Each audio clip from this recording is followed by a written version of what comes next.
1971 के बाद के घटनाक्रम को ऐतिहासिक परिप्रेक्ष्य में समझना और समझाना आवश्यक है।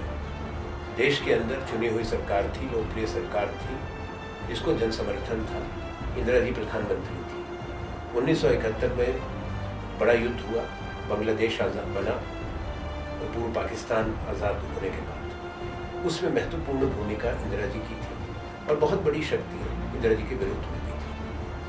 देश की मैं बात नहीं करता, पूरी दुनिया में शक्तिशाली देश जिन्होंने हर प्रयास किया कि पूर्व पाकिस्तान आज़ाद ना हो और भारत उनकी मदद में कामयाब ना हो। उसके बाद क्या? उसके बाद देश में आंदोलन हुआ। आंदोलन चुनी हुई सरकार को पद से हटाने के लिए था। पहले गुजरात में आंदोलन हुआ, नव निर्माण आंदोलन छात्रों का था, जो खाने की चीज़ों के, खाद्यान्न की कीमतें बहुत बढ़ गई थी और कुछ भ्रष्टाचार की जो चर्चा थी, उसके विरोध में आंदोलन हुआ सरकार के खिलाफ। दूसरा आंदोलन बिहार में हुआ, छात्र आंदोलन भ्रष्टाचार के खिलाफ। उसमें जयप्रकाश नारायण, जो एक सम्मानित नेता रहे हमारे राष्ट्रीय आंदोलन के, वो अपने राजनीतिक संन्यास को छोड़कर आंदोलन में हो गए। पर 1974 के अंत की तरफ वो आंदोलन भी कमज़ोर पड़ गया। गुजरात में चुनाव हुए, चुनाव कराए गए। ये सही है कि कांग्रेस पार्टी गुजरात का चुनाव हारी, पर फर्क क्या था? 75 सीटें कांग्रेस को आई और 82 सीटें कांग्रेस के विरोधियों को आई। ऐसा नहीं था कि वहाँ पर भी एक बहुत बड़ा कोई क्रांतिकारी परिवर्तन था और कांग्रेस के खिलाफ कोई लहर थी। 1975 के अंदर जब ये आंदोलन चलते रहे, इंदिरा जी ने हर प्रयास करने के बाद जयप्रकाश नारायण जी को ललकारा था कि आप राजनीति में आ जाएं, अपनी विचारधारा बताएं और चुनाव लड़ें। और इंदिरा जी तैयार थी कि ये एक बार आमने सामने इस विषय पर चुनाव हो जाए। उन्होंने अपनी विचारधारा और क्या तस्वीर वो देश की देखना चाहते हैं उसका नहीं किया। वो टोटल रेवोल्यूशन, संपूर्ण क्रांति की बात, जो परिभाषा किसी की समझ में भारत के राजनीतिक परिप्रेक्ष्य में और जो हमारा प्रजातांत्रिक संसदीय जो प्रणाली है उसके परिप्रेक्ष्य में बिल्कुल ही उससे सीधी टकराव रखती थी। एक हाई कोर्ट की जजमेंट आई जस्टिस सिन्हा की, वो तकनीकी कारणों से एक चुनी हुई लोकप्रिय प्रधानमंत्री को पद से हटाने के लिए था और उसके लिए जाहिर है कि कोई हाई कोर्ट से अगर फैसला आता है उसकी अपील होती है और अपील उस वक्त भी हुई सुप्रीम कोर्ट में। पर जयप्रकाश नारायण जी और उनके पीछे आरएसएस थी, उनके पीछे तमाम कांग्रेस विरोधी तत्व थे, वो दिल्ली की तरफ बढ़े और कहा कि आप सरकार से छोड़ दें, कुर्सी छोड़ दें। चुने हुए प्रधानमंत्री चुनाव में ही कुर्सी छोड़ते हैं।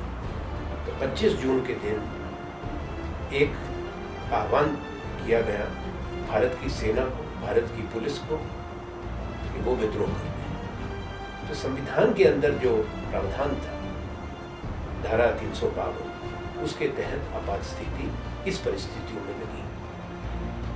पर यह कहना किसी का, हमारे कांग्रेस के विरोधियों का, कि कोई प्रजातंत्र के प्रति कांग्रेस या इंदिरा जी की प्रतिबद्धता कहीं कमजोर थी या पूर्ण नहीं थी, ये बिल्कुल सरासर गलत है और दुष्प्रचार है। ये सब प्रयासों के बाद भी जब परिस्थिति ऐसी बना दी गई तो किसी भी देश में चुनी हुई सरकार को गिराने के लिए सेना को विद्रोह कराना, ऐसी बात करना, उसको सही माने में राष्ट्रहित के विरुद्ध समझा जाएगा और उस पर संविधान और कानून अपना काम करते हैं। तो इंदिरा जी ने एक प्रजातंत्र में विश्वास रखते हुए चुनाव कराए। 1977 में चुनाव हुआ मार्च में और चुनाव निष्पक्ष था। तमाम जो कांग्रेस के विरोधी राजनीतिक दलों के नेता थे वो रिहा हुए। उन्होंने पूरे देश में चुनाव प्रचार किया, उनके आपस में गठबंधन भी बने और चुनाव इंदिरा जी स्वयं अपना चुनाव हार गए, संजय गांधी चुनाव हार गए और कांग्रेस पार्टी सत्ता से बाहर गई। तो इंदिरा जी ने विनम्रता के साथ, सम्मान के साथ जनता के निर्णय को स्वीकार किया। सत्ता परिवर्तन हुआ। जनता पार्टी जो चुनाव जीती थी उन्होंने सरकार बनाई। कोई भी अगर उनका प्रजातंत्र में विश्वास ना हो तो ना इस तरह से चुनाव कराते हैं निष्पक्ष, ना इस तरह से सत्ता का हस्तांतरण होता है जैसा भारत में हुआ था। ये भी जानना जरूरी है, वो जो जीत कर आए 1977 में, उन्होंने इंदिरा जी के खिलाफ झूठे मुकदमे और उनको हर तरह से प्रताड़ित करने का प्रयास किया। एक बदले की भावना से पहले दिन से इंदिरा जी पर हमला बोल दिया, कांग्रेस पार्टी पर को निशाना बनाया। लोगों को ये बात पसंद नहीं।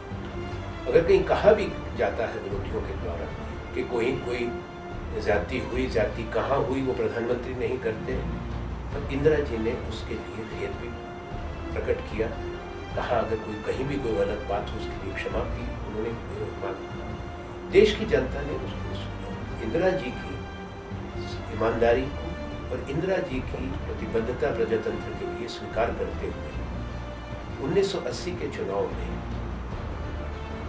जनता पार्टी को, जिसमें आज की बीजेपी तमाम शीर्ष नेता शामिल थे, इनको बड़ी शिकस्त दी, इनकी बड़ी पराजय हुई और इंदिरा जी के नेतृत्व में भारतीय राष्ट्रीय कांग्रेस 353 सीट जीत कर आई।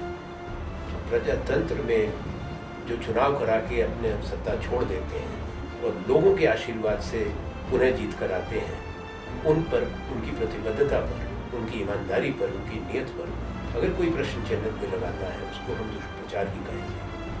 ये भी आवश्यक है सोचना कि उसके बाद कई चुनाव हुए, कांग्रेस पार्टी जीत कर आई। कांग्रेस पार्टी 1984 में चुनाव जीत कर आई। कांग्रेस पार्टी ने सरकार 1991 में बनाई।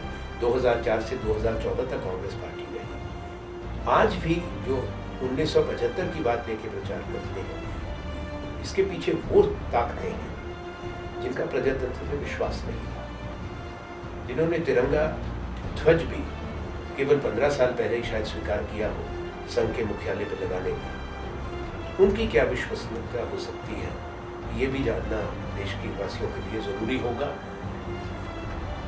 आज सत्ता का केंद्रीकरण है, आज एक व्यक्ति के हाथ में सत्ता है।